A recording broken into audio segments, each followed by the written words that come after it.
5 years after my best friend stole my fiancée and laughed in my face saying, "Guess I won after all." He showed up at my mother's funeral still smirking. But when my wife walked in, the shock on his face silenced the entire room. "My name is Daniel, I'm 33, and what happened to me back then changed everything I thought I knew about friendship, loyalty, and what it means to truly heal. Back then, life looked perfect on the surface. I was engaged to Claire, a woman I'd been with for 4 beautiful years.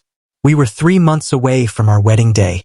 I'd bought the ring, planned a sweet little ceremony, and pictured the rest of my life in her smile. Enter Jason, my best friend since college. He was my right hand, the guy who knew my secrets, my dreams, my fears. We played poker every Thursday night. We knew each other's families. He was even supposed to be my best man. I trusted him more than my own brother. And still, somehow, he was the one helping himself to my fiancée behind my back. It started subtle. Claire became distant. She claimed to be tired, too busy, too overwhelmed. Jason, too, began canceling our regular hangouts. I brushed it off, told myself it was all in my head. But deep down, my gut whispered something I didn't want to hear. Then came the night that changed everything. I came home early from work and drove past Jason's place. I saw Claire's car parked in his driveway, crooked. Her jacket was on the passenger seat. His upstairs light was on. I didn't knock. I didn't confront them. I just drove away. That was the night I realized silence could be louder than any scream.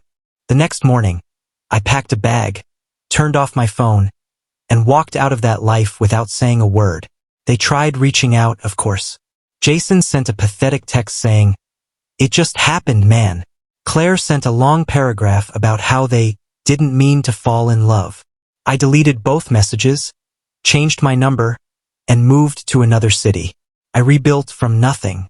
Years passed. I worked hard. I went to therapy. I pushed through nights when the pain felt like it would drown me. I focused on myself. I got a new job at a design firm, started freelancing, and eventually worked my way up. Every piece of my life became something I built with my own hands. No lies, no betrayal, just effort. Then came yesterday, my mother's funeral. She'd fought cancer bravely for 2 years before finally finding peace. She was the only person who never judged me for cutting ties with Jason and Claire. She'd simply said, "You deserve better, son." And I did.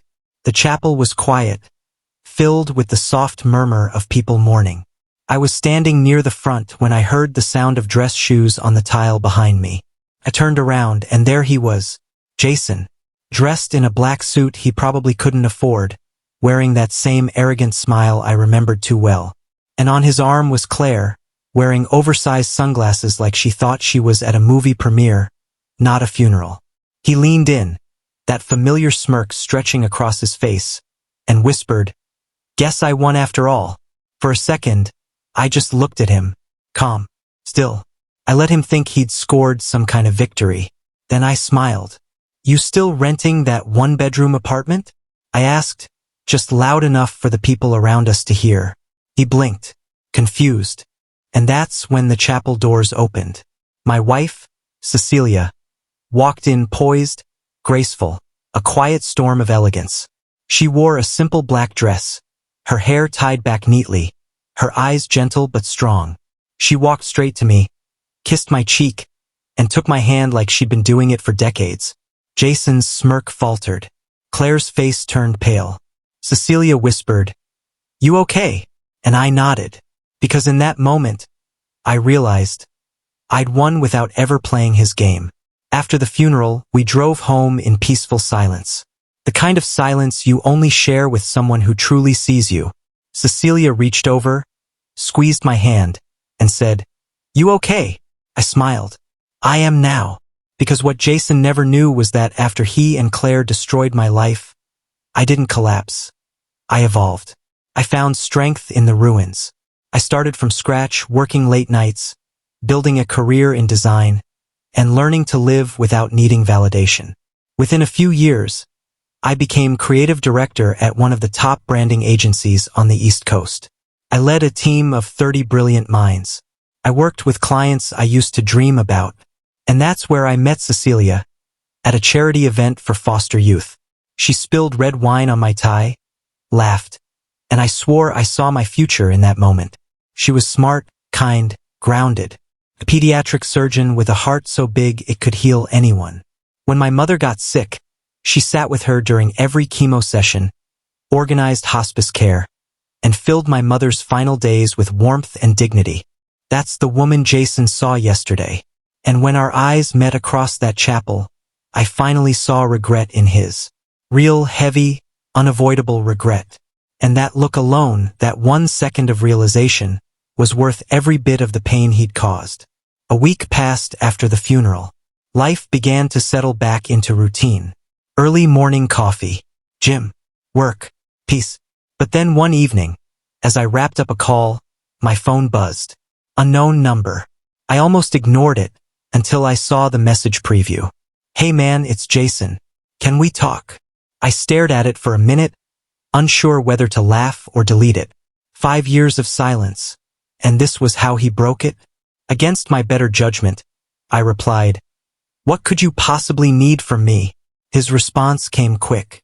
"I know you're doing well now. I was wondering if you could help me get a job at your company. Just an introduction. Anything." I read it twice. The same man who stole my fiancée and bragged about winning at my mother's funeral was now asking for help. I replied, "Jason, I think you already have all the opportunities you deserve." He went silent for hours. Then another message arrived. "Come on, man. I messed up. We both did. I just need a break." That line, "we both did," hit me harder than I expected. Because no, Jason, we didn't both do anything. You made the choices. You burned the bridge. You laughed at my pain. So I typed my final reply. "I did give you a break once. You used it to steal from me. Don't text again." 2 days later, HR at my company sent me a notification. Jason had applied for an entry-level position. His application got flagged instantly. Unstable work history. No references. Disqualified. I didn't lift a finger. A few weeks later, fate decided to give me front row seats to his downfall. My company hosted a major creative conference downtown. I was the keynote speaker. Cecilia was with me, looking effortlessly elegant as always. The event was buzzing with energy, until I spotted a familiar figure near the bar. Jason. Same gray blazer. Same forced smile. At first, I thought he was there as a guest. Then I noticed his badge. Freelance sales consultant. That told me everything. He'd been hired temporarily by a small vendor for the event. He noticed me too. Tried to act casual. "Done. Wow, didn't expect to see you here." "I could say the same," I replied calmly. Cecilia stood beside me, watching quietly. Jason tried to speak to her, but I cut him off. "She knows who you are." For a moment, the room went still. I looked him straight in the eyes. "You know, Jason, I used to wonder what winning meant to you. Turns out it's not about taking something from someone else. It's about surviving the mess you make." He tried to laugh. "Come on. Man, don't make this awkward." I tilted my head. "You made it awkward 5 years ago. This is closure." Right then, the event host announced, "Please welcome our keynote speaker, Daniel Harper." Jason's smile vanished.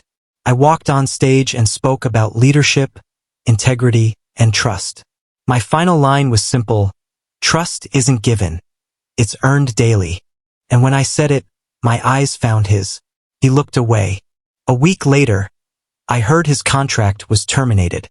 The client called him unreliable and unprofessional. Claire left him not long after. She moved in with her sister, or maybe back home. Didn't matter. Jason sent me one last text. "You were right. I ruined everything. Hope you're happy." I didn't reply, because happiness isn't about revenge. It's about peace. And after 5 long years, I finally had mine. Sometimes the best revenge isn't payback. It's rebuilding your life so completely that the people who tried to break you can no longer touch it. So tell me, have you ever had someone try to take what was yours? What did you do about it? Hit that like button, share your thoughts below, and subscribe for more stories of strength, karma, and quiet justice.